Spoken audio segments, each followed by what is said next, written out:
Chapter 24 to 25. So let me get this straight. Bulma glared at Zarbon, who had given up, pretending to still be asleep. Everybody else is out there risking their lives to save the planet for the nth time, and you decided to take a nap? Air.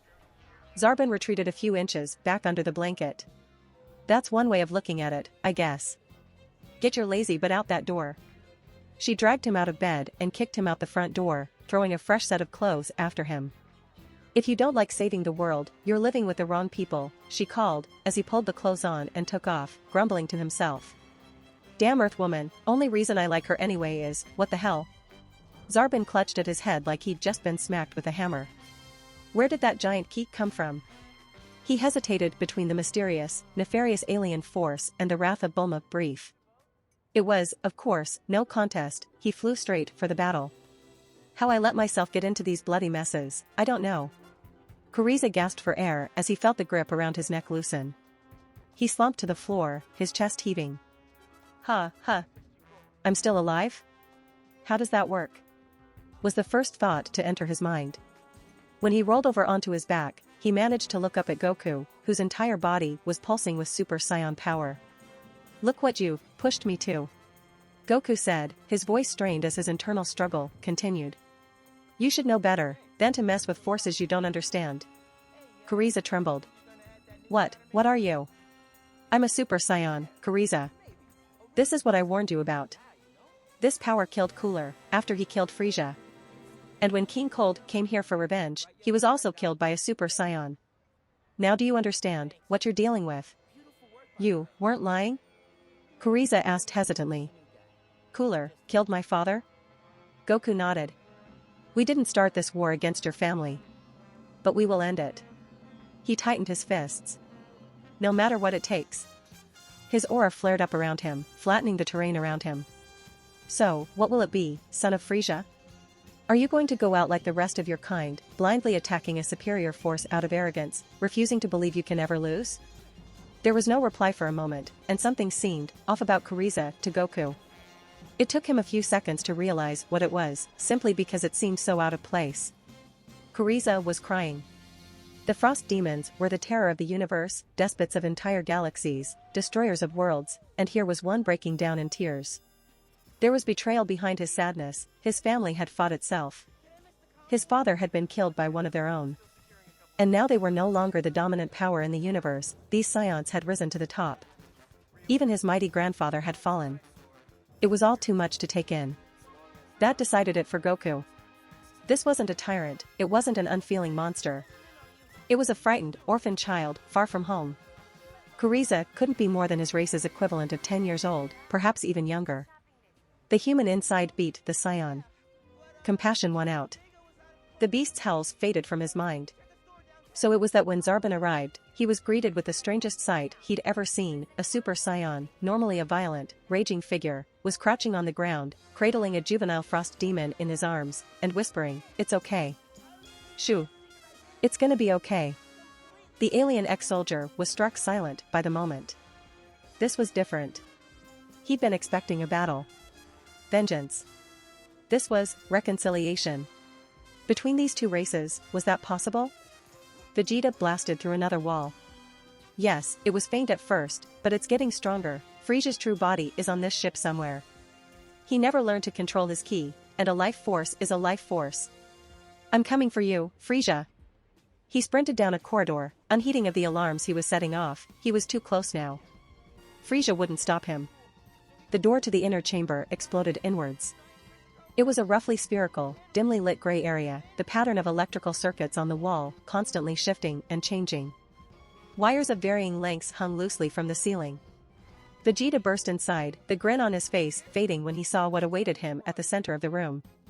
There stood his goal, the disembodied head of Frieza, sustained by dozens of wires, pieces of circuitry and various life support functions. However, between the Saiyan Prince and his enemy stood another Meta Frieza, gleaming in the dim light. Come now, the real Frieza said with a mocking smile, surely you didn't think I'd leave myself unguarded, did you? Ha ha ha ha ha. As if to illustrate his point, two more Meta Friezas detached themselves from the shadows, one on either side of Vegeta. To be honest, I hadn't really planned this far ahead, Vegeta replied. I was more or less counting on being caught by your pet army long before now. Ah, Vegeta. Frieza sighed. A super saiyan after all these years, but in his heart, a stupid little monkey to the end. Rah!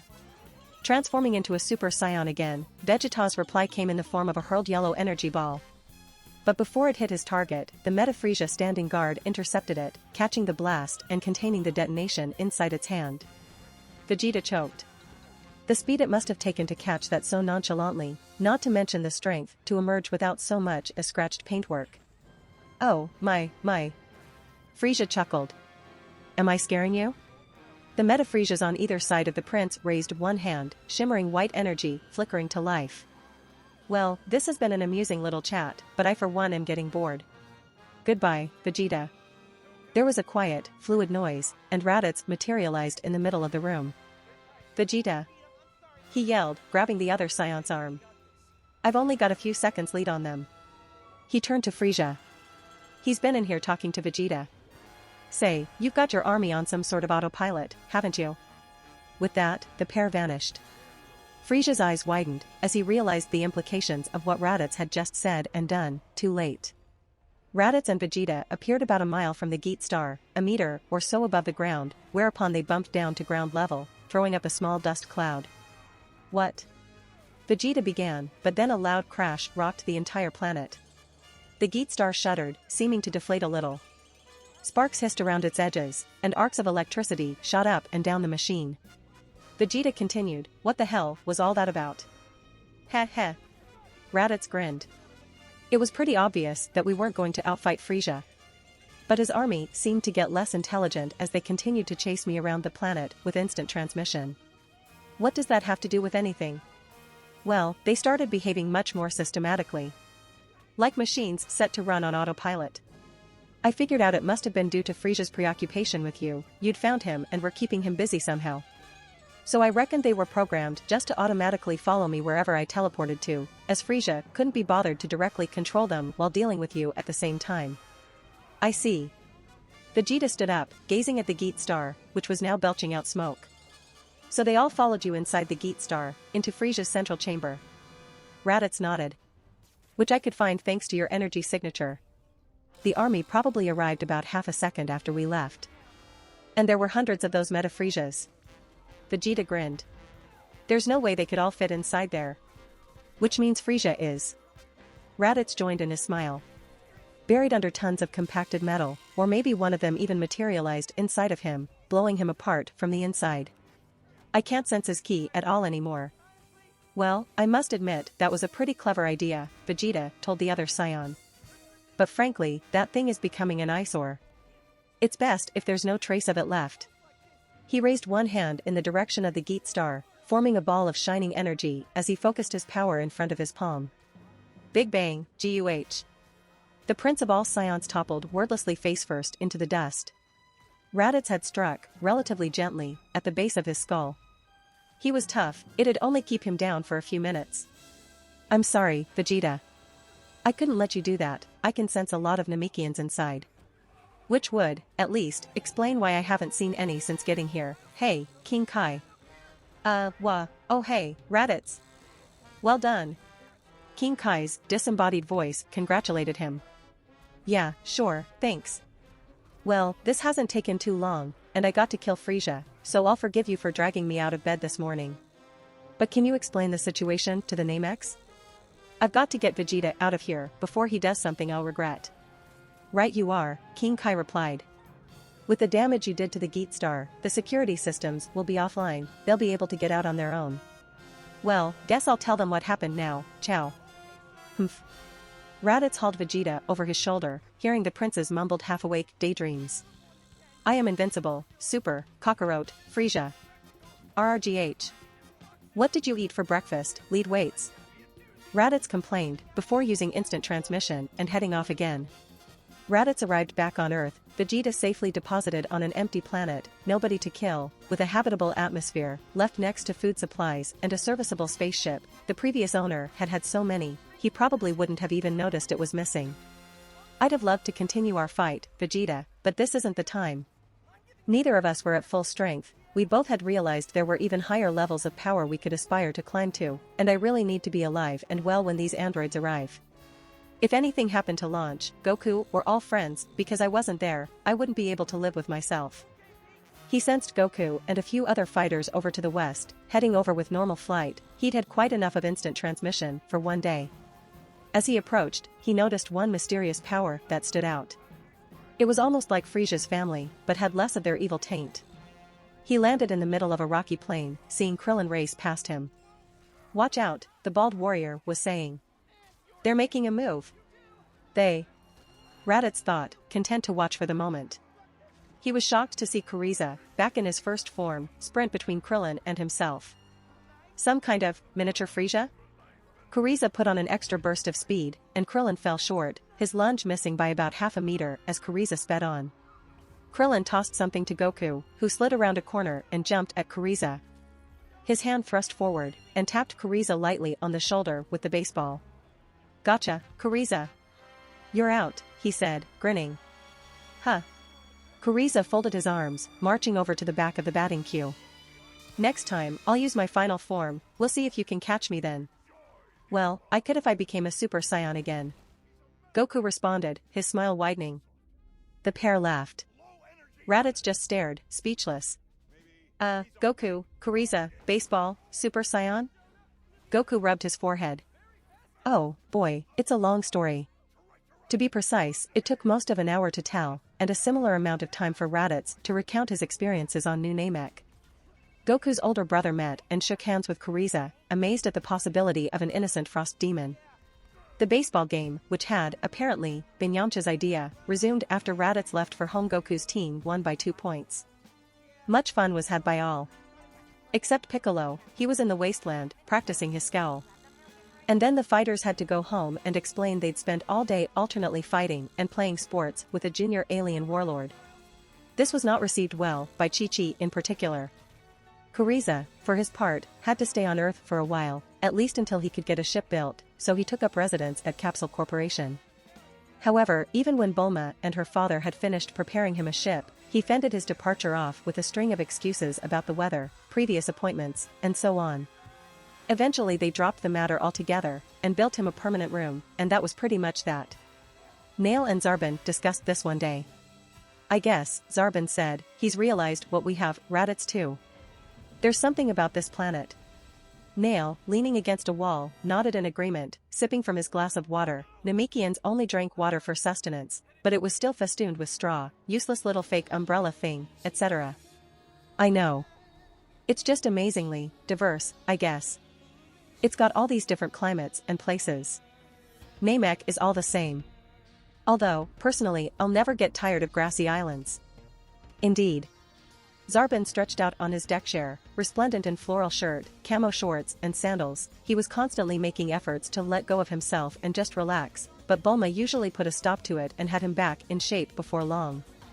This was one of those glorious periods before she intervened. Not to mention the people. Aren't humans just fascinating? "I know what you mean." Nail finished his water, setting the glass down. "So many flaws and failings, but overall they still manage to shine. And they always come through when it counts most. Plus, I can tell you from first-hand experience that the girls are amazing. But you Namex don't do that, do you?" Nail looked away, embarrassed, and Zarbon laughed out loud. The training, of course, continued. There were still almost 3 years to prepare. The fighters all trained even harder now. Goku and Raditz's training picked up now that they could fight as Super Saiyans, though Raditz held an early edge due to more experience with the form. Gohan was in a strange position. His alien DNA meant that sparring with most human fighters would be a futile exercise, and laughably easy for the child, but the adult Saiyans were far above him.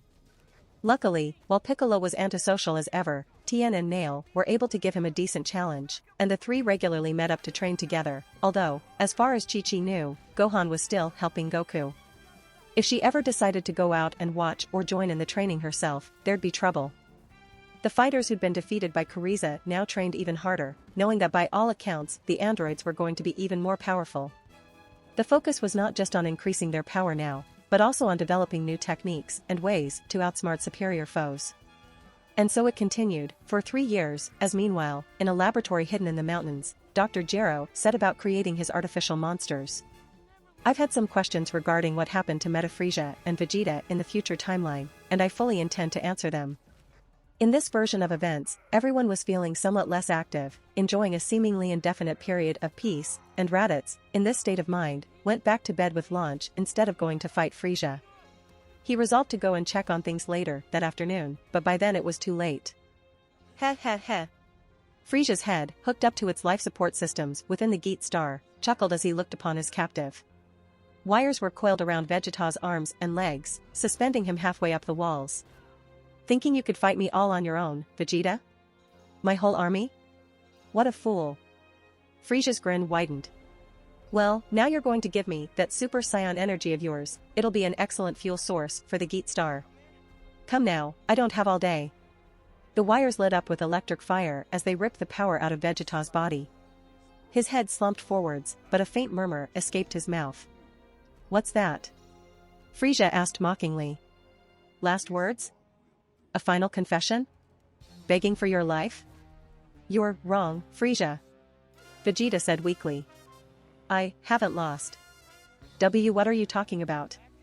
Vegeta's head snapped up as he powered back up to Super Saiyan. You've taken me right to the heart of your power, you idiot. Hiya.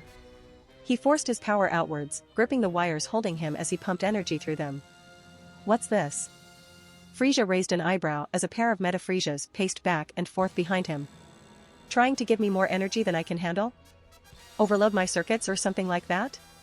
Really, I expected more from you. You should know better than that. Yaowa. Vegeta screamed, the light coursing out of his body intensifying into pure white waves of force. What's this? Frieza's scanners were going ballistic. Where's this power coming from? What did you do? The Friezas twitched and spasmed, collapsing to the floor. This is my life energy, Frieza. Vegeta roared. This is what you wanted, isn't it? No. Stop. You'll kill yourself. Frieza tried to retract the wires, but Vegeta gripped them unflinchingly, pouring his entire essence into the Geet star. Yhhh, he bellowed, as internal explosions rocked the construct. Whole sections began to break off as Vegeta's destructive energy spread throughout the entire vessel. The surge of power reached the core, and it was all over. Within seconds, there was nothing left of the Geet star, Vegeta, or Frieza. New Namek was left warped, marked by a gigantic crater that visibly altered its shape. The Saiyans had had their revenge. When King Cold returned to his empire after his defeat at Raditz's hands, he encountered Frieza, and with his experience of failure on Earth, discouraged his grandson from making a move on the planet. So, in the timeline unaltered by time travel, Frieza, after Cold's death, set himself up as the new master of the galaxy, and came to be just as feared a ruler as Frieza had been, and he had more freedom to exercise his rule, as his family was no longer around to counsel and restrain him. Oh, and in the main DBZ timeline, Frieza was still alive, albeit mechanized, to slap Frieza around the head and dispel any silly thoughts he might have about attacking Earth and stealing Frieza's shot at revenge. The years of peace weren't entirely filled with training, of course. Goku and his family would often visit Capsule Corporation, and Gohan and Frieza would find plenty of entertainment playing together. They were, for all their power, only children, and became fast friends. Meanwhile, Bulma would often talk about the new technologies the company was churning out, particularly reverse-engineered tech from Frieza's empire. The futuristic armor and scouters were now standard issue all over the planet for police, security forces, emergency services, and search and rescue teams all over the world. Capsule Corporation had adapted the design slightly to make the technology easy to mass-produce, but they maintained a strict policy to keep it out of the hands of any country's military, and any army that did acquire their tech would soon get a visit from the first superhuman fighter Bulma could badger into helping out. This time period also brought a couple of new faces into the world, Bulma and Zarbon's son Trunks, and born a few weeks later, Launch and Raditz's daughter Break. The new additions to the extended family were the subject of much ooing and ahing, as expected. After his child's birth, Zarbon could be seen sticking much closer to Bulma and Trunks, seeming to become more settled down and content. Not everyone was happy, of course. Piccolo's thoughts had grown increasingly troubled. This particular day, with 1 year remaining until the android's arrival, he was having a crisis of faith. I pushed myself so far beyond what I thought was possible. I'm hundreds of times stronger than when I last fought Goku, and yet, whenever I feel one of those super saiyans off in the distance, I'm reminded just how insignificant it all is. He recalled his inherited memories, his father, the first King Piccolo, fighting the young Saiyan, and finally, falling. He'd passed on his last hope of victory to his son, Piccolo Jr., his final chance at lawn for world domination, but it wasn't to be. At every turn, Goku and his Saiyan family had outpaced him, climbing to ever higher levels of power and leaving Piccolo in the dust. Not to mention the greater threats that kept appearing, forcing him to work together with the Earth's defenders for mutual survival. He'd even heard the remark, "I'm glad Piccolo's on our side," whispered behind his back. "I'm not. Not even close. Father," he yelled to the empty wastes. "You told me you'd give me the power to defeat Goku and claim this world." The ground shook as his energy flared uncontrollably. "How can I do that, with these Super Saiyans defending it?" He glanced at a mountain, destroying it with merely his glare, almost trying to reassure himself that his power did mean something. But it didn't. Not anymore. At last, the fateful day came. Break had predicted the android's arrival at midnight, so they met up in the late evening. Tien and Kaioshin were the first on the scene, the agreed meeting point, a plateau overlooking a city, followed by Krillin, Raditz, Launch and Rashi. There was a sense of a special occasion, a once-in-a-lifetime event, so many non-combatants accompanied the fighters. Next were Zarbon, Bulma, Frieza, and Nail, and finally Goku, Gohan and Chi-Chi, who had met up with Yamcha on the way there. It turned out Piccolo had beaten them all by several hours, but wasn't going to be seen with the rest in a hurry and was off on his own as usual. Even Yajirobe turned up, and promptly handed them a bag of senzu beans from Korin, turned tail and fled. The fighters were all in full battle gear. They waited for several hours, swapping stories and idle chat. Gohan and Frieza played it, until Raditz snapped at them. The androids were due to arrive in 45 minutes. Goku motioned to Raditz to step aside to talk to him in private, so, of course, two sets of sensitive Namekian ears strained to hear every word. "Hey, Raditz." Goku leaned back against a rock, the wind whistling softly through his gently swaying hair. Raditz folded his arms, waiting for his brother to continue. "I think it's safe to tell you now, it's already happened, after all." Raditz was confused for a second. "Happened? What are you talking about?" "The girl who warned us about the androids." Goku smiled a little. "She was from the future, she came back to try and change the past by preparing us." I'd considered the possibility. It would explain how she knew so much. Raditz's mind made a connection. "Wait, a Super Saiyan from the future, you don't mean?" "Her name's Break." The shock knocked Raditz clean off of his feet. Really?" He sheepishly stood up, looking back over at shy Launch, who was rocking baby Break back and forth in her arms, singing quietly. It was quite late, after all. "My little girl, huh? Who'd have thought?" He laughed softly. "Well, to be perfectly honest, I would have thought so. Any child of mine had better hope they can make it as a warrior, or I'll never let them hear the end of it." "Don't be so tough," Goku warned. "I never pushed Gohan very hard, and you can see what a great fighter he's become, and only 9 years old. Even younger than I was when I started having adventures. You have your way of doing things, and I have mine." Raditz looked up and away. "Remember, I may have come around to your point of view on some matters, but I haven't gone soft. Don't mistake me for an earthling. I'll raise my daughter like a true saiyan." Launch might have something to say about that. "I guess there are some battles you can never win." Raditz strode away, leaving Goku grinning. His brother certainly had a lot to think about. His daughter risking her life, and, if Bulma was to be believed, the very space-time continuum, to spare them her timeline's fate would take a while to wrap his head around. However, he'd have to do it some other time. The androids were now overdue, and some people were getting bored.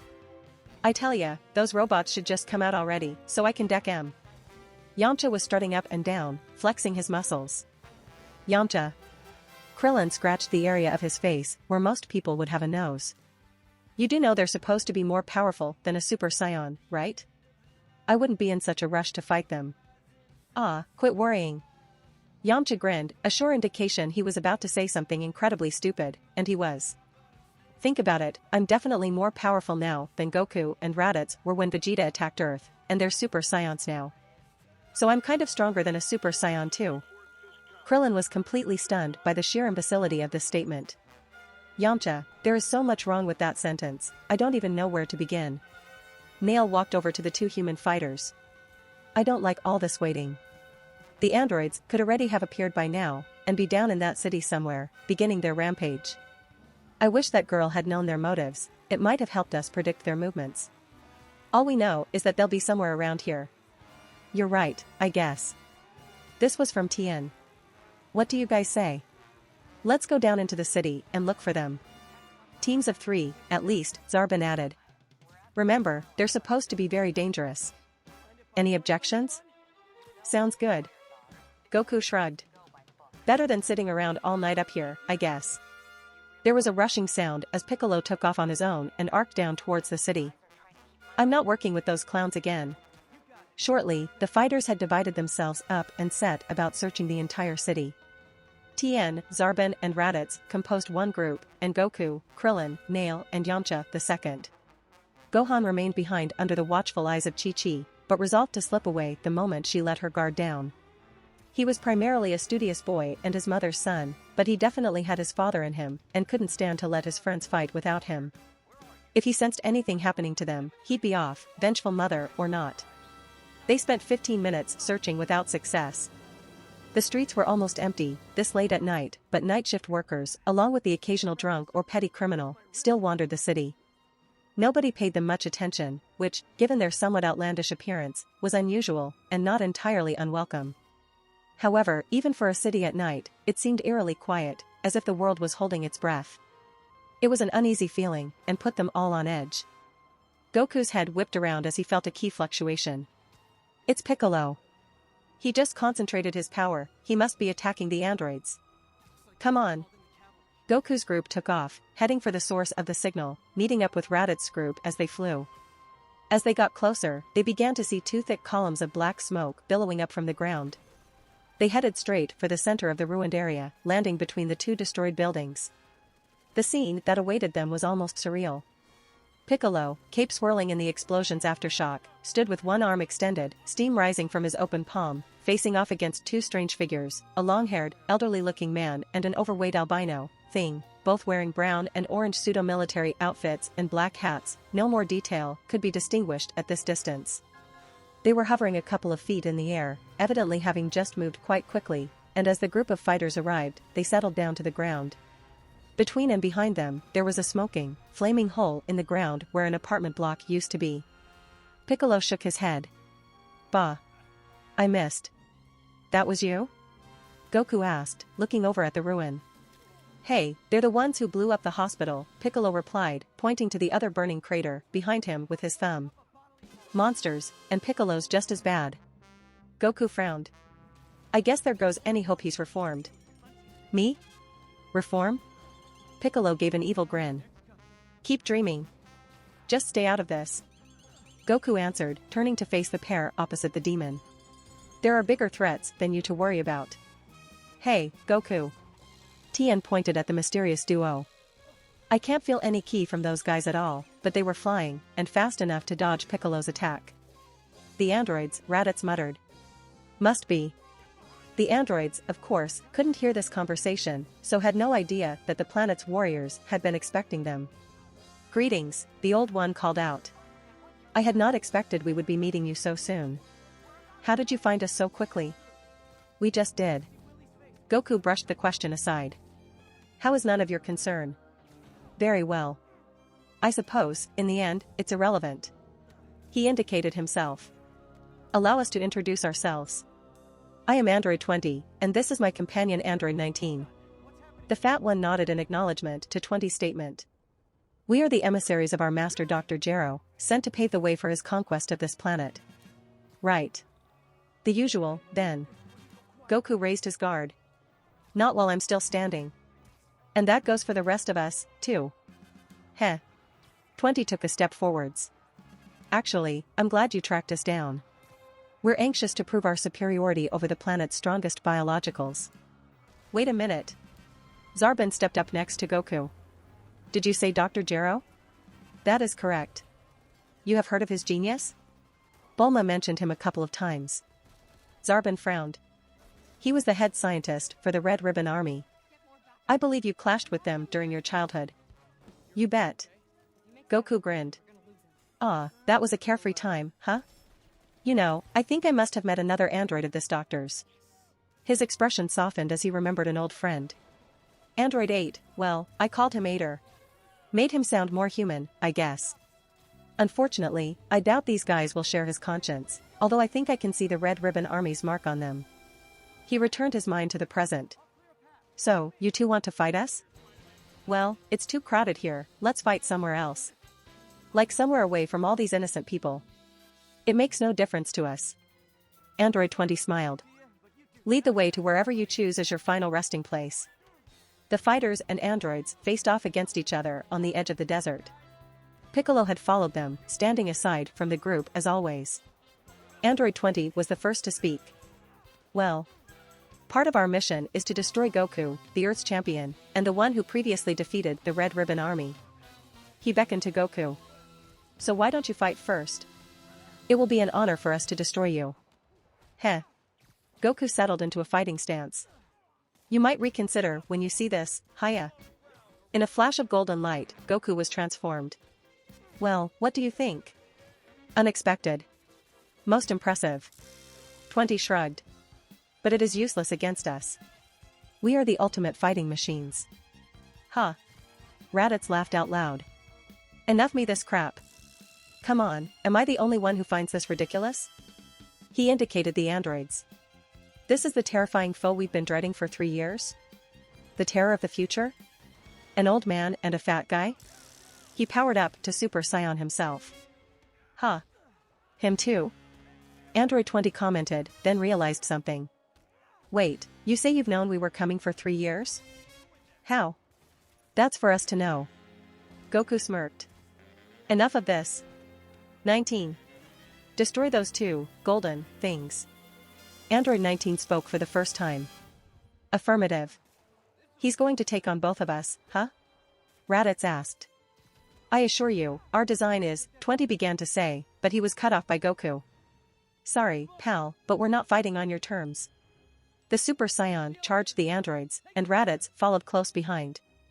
Damn it Goku, save some for me, he yelled, the brothers competing to get into battle first, the thrill of combat filling their minds. Goku crashed into the androids, punching one in the face with each fist. He whirled, dodging their counterattacks, and Raditz smashed feet first into 20, knocking him into a nearby rock face. 19 swung at Raditz from behind, but Goku caught its fist, throwing it straight up into the air.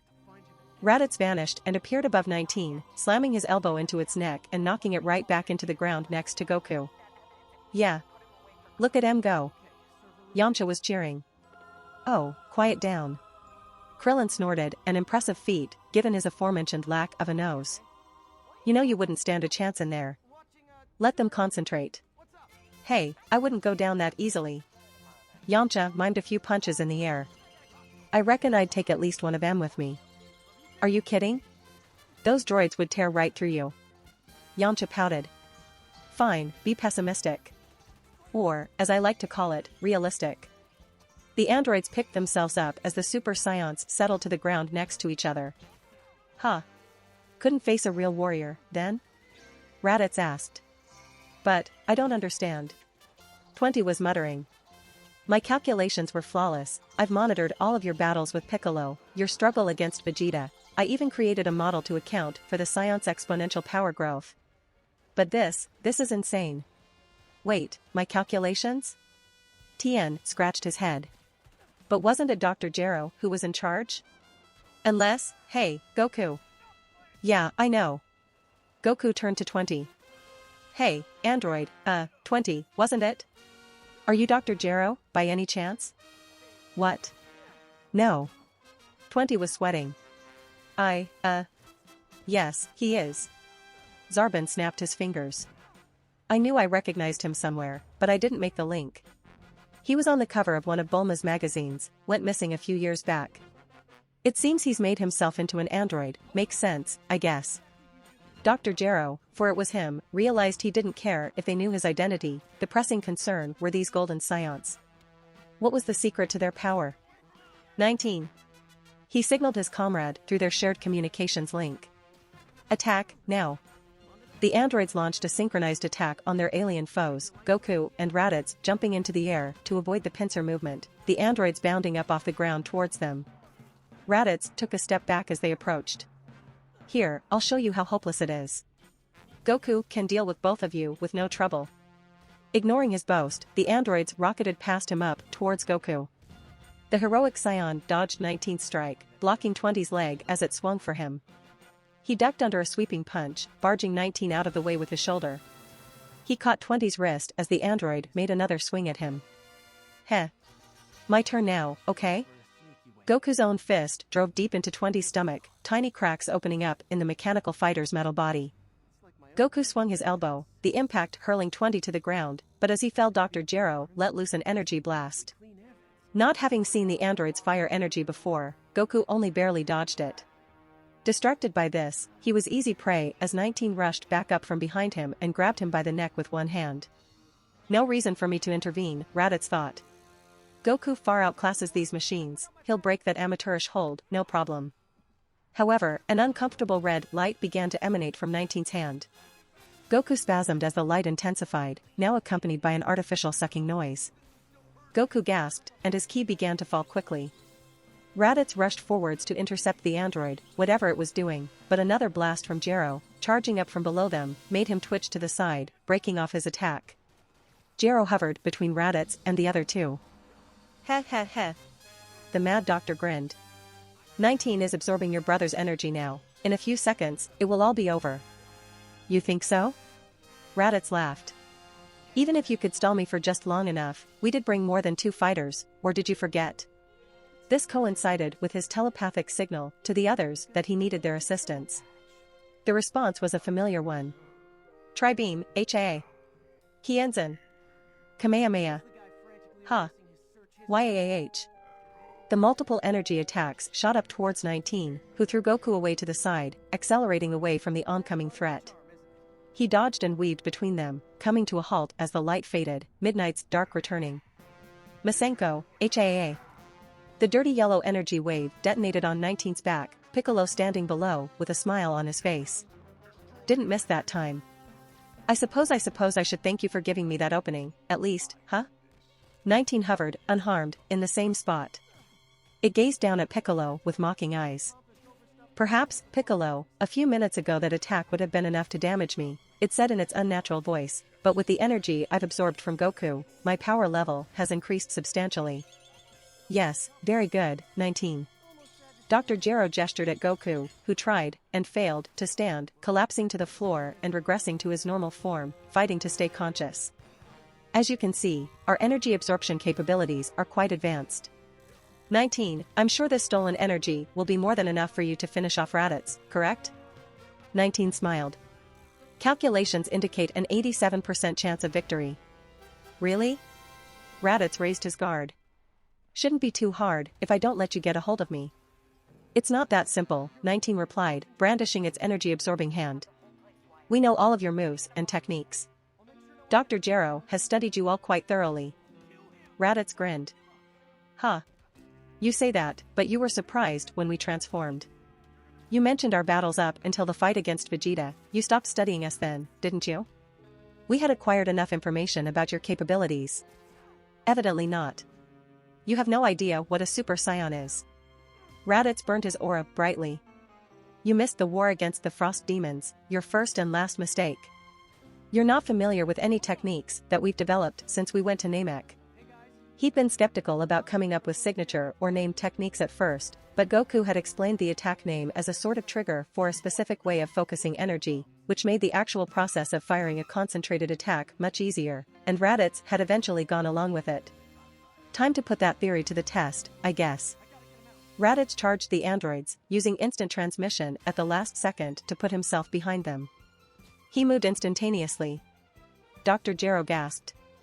I have no record of such an ability. Here's another you haven't heard of. Raditz held one hand out to the side, forming a deep red sphere of energy. Blitz cannon. He swung his arm forward, the blast arcing around towards the androids before splitting into dozens of smaller energy bullets and peppering the androids with small impacts, forcing them onto the defensive. Before they could recover, Raditz was right in front of them, grabbing hold of 19's shoulders and throwing it away to the ground below. Raditz continued his assault, turning to face Dr. Gero as the android creator tried to launch a counterattack.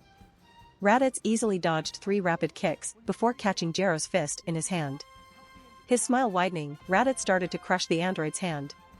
Gero growled, trying to twist away and escape, but Raditz's grip was unbreakable. Dr. Gero's fist crumpled like paper, oil trickling from gaping cracks in his exterior, strips of metal shearing off and falling away. Wrenching the whole thing free, Raditz tossed it away.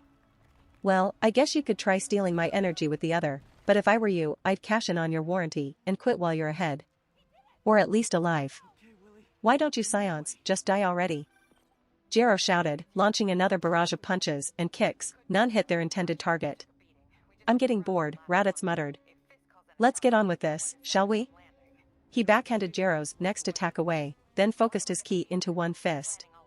He kicked at Gero's side as a distraction, and while the doctor spun to defend against that attack, swung his fist forwards. It collided with Gero's face, oil and shards of metal spraying out as Raditz's fist continued to drive forwards. It compacted what was left of his enemy's face, which was now cratering inwards, starting to crush his still biological brain. Raditz let out a burst of energy through his hand, which completely obliterated Dr. Gero's mangled head. "Traditionally, we should work our way up through the henchmen before taking out the leader," Raditz thought, "but I've never really been one for tradition." The android formerly known as 20 fell to the ground with a heavy thud. Raditz floated to the ground in front of his lifeless body. He grinned at Android 19, which was just standing up. "Is this yours?" 19 stared at the scene emotionlessly, taking in the situation. It ran through hundreds of variables in seconds, searching for an escape route. Creator has been compromised. Emergency protocols in effect, activate Androids 17 and 18. Distraction required to eliminate extraneous variable of superior foe. "Hey, guys. How are you doing? Did you win yet?" Bulma's familiar voice rang out through the late-night air. "Huh?" Raditz turned to see an aircar flying overhead. He could sense many small energy signatures inside the whole non-combatant group was there. His eyes widened as he singled out Launch and Baby Breaks among them. No. Not now. Just as he feared, even his momentary hesitation to see who it was had been too long. Android 19 had both hands raised, releasing a fully charged energy beam, using Goku's stolen power and firing directly at the vehicle. Bulma. Almost instantly, Zarbon was there, putting himself between her and the blast. Damn it.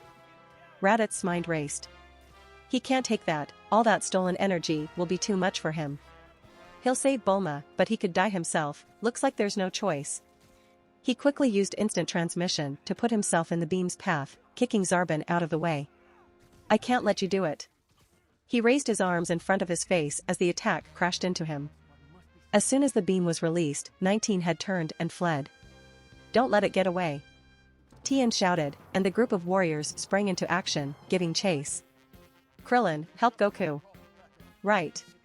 Krillin jumped over to Goku, lying drained on the ground. He fed his friend a senzu bean, instantly restoring him to fighting condition. Thanks, Krillin. Let's be careful, we don't have many of those." "Sure. Come on, let's go hunt down that android." Goku and Krillin leapt off in pursuit of Android 19, following their allies, and joined by Raditz as soon as he'd recovered from the blast, hastily gulping down a second of the magical beans. The air car drifted to the ground, Zarbon waiting impatiently outside the door as it opened and Bulma, the pilot, stepped out, holding their child. "What were you thinking?" he shouted. "I could have died." "You could have died." "And Trunks." He sniffed. "I can't lose you, okay? Please, don't do anything stupid." She patted him on the shoulder. "Hey, you be careful too." She frowned. "I mean, if it took super science to fight them, they're stronger than you, right?" "I don't know." Zarbon shrugged. "I can't feel their ki at all, but Goku and Raditz were all over them when they fought. I really have no idea." "Hey, maybe I was too harsh on you." Bulma smiled. "You don't have to fight if you don't want to. I mean, I don't want anything to happen to you either. You know, that isn't a bad hm?" Zarbon's head whipped around. "What is it?"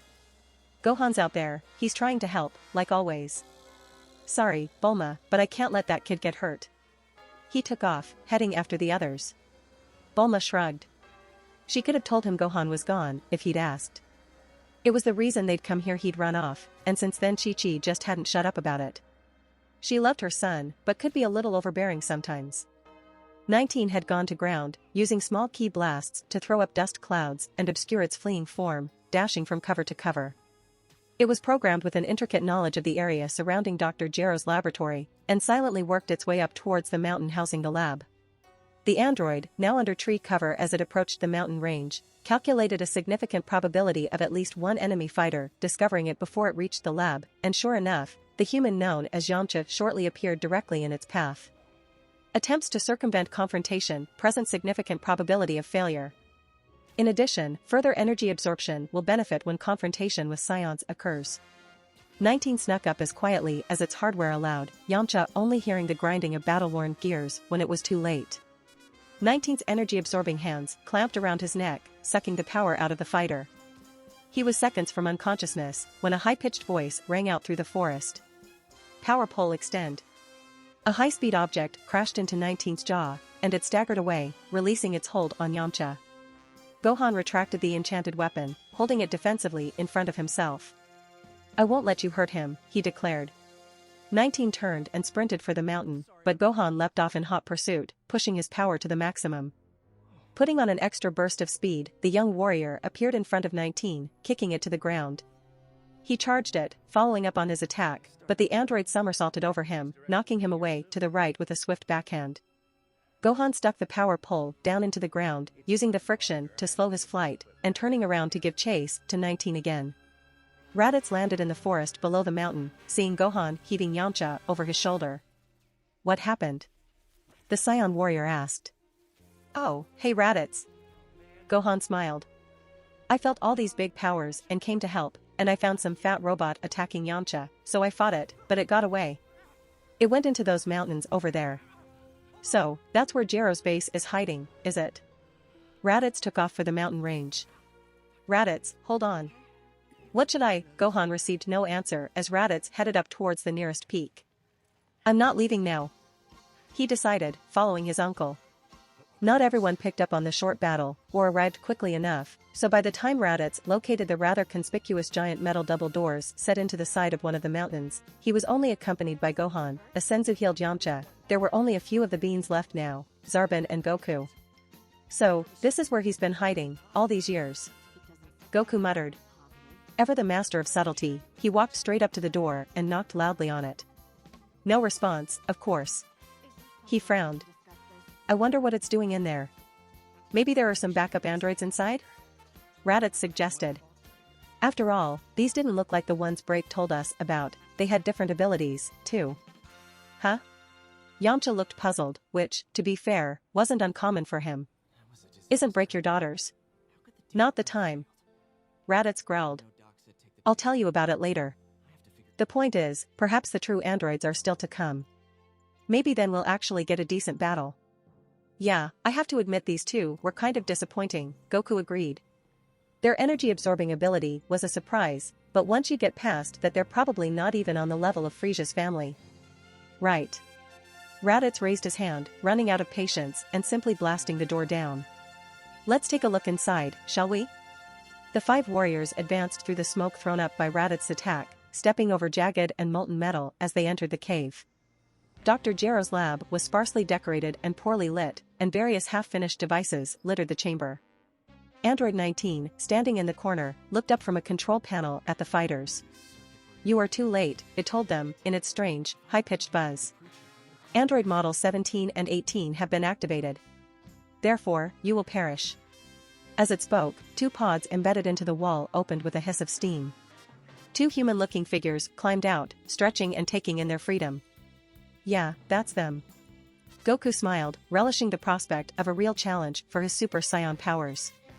17 and 18. Just like she said. 17. 18. 19 ordered, pointing at the approaching group. "Destroy the enemies of Dr. Gero."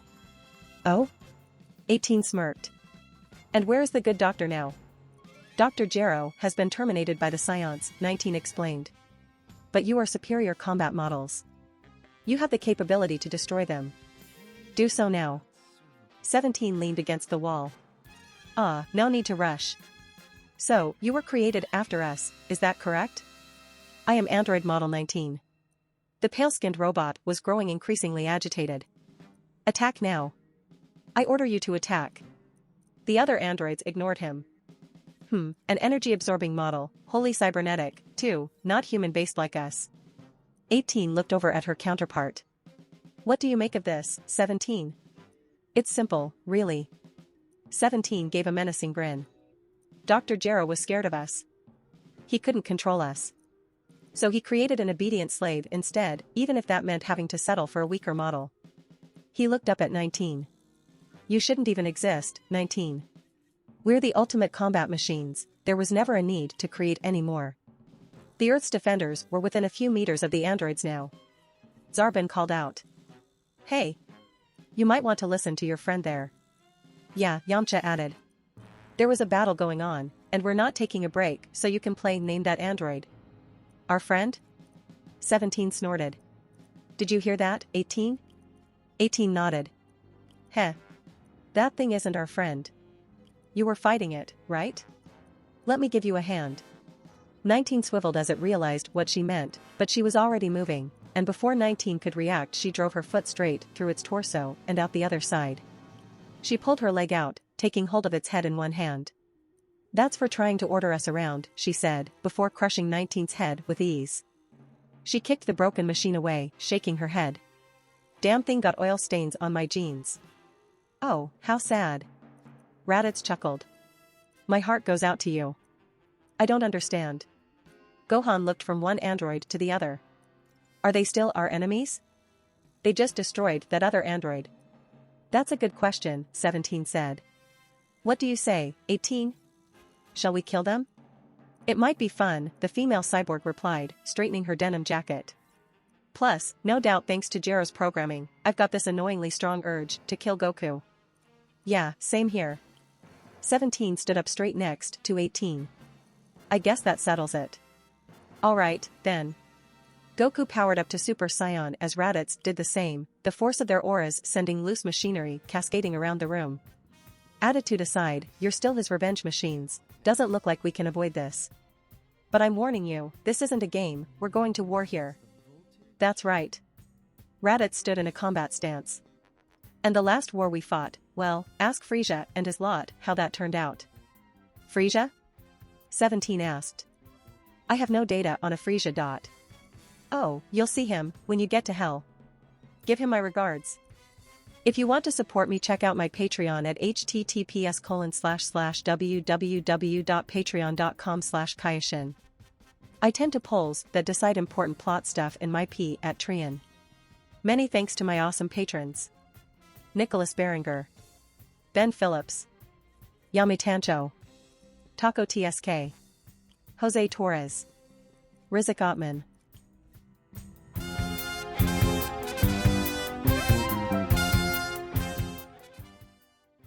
If you enjoyed the content, don't forget to give it a like and subscribe to the channel. I'll be here until next time.